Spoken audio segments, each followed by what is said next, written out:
Melissa here from MasterSolve. Today I will be giving you some tips on how to implement a CRM strategy. A CRM system is not just software, it's not just technology, but rather it is a philosophy, a strategy, and a way of working.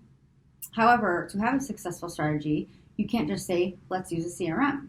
You need to change the way you work. First, start by laying out your goals.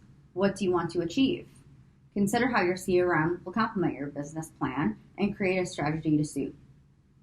Once you have that strategy, look at the changes that you need to make to your work process and figure out the steps that you need to add or eliminate. A new CRM reflects a desire to maintain a strong relationship with customers.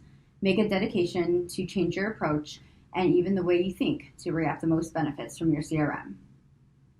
For more tips and tricks on how you can make your CRM work best for you and your business, check out our blog at mastersolve.com for more tips.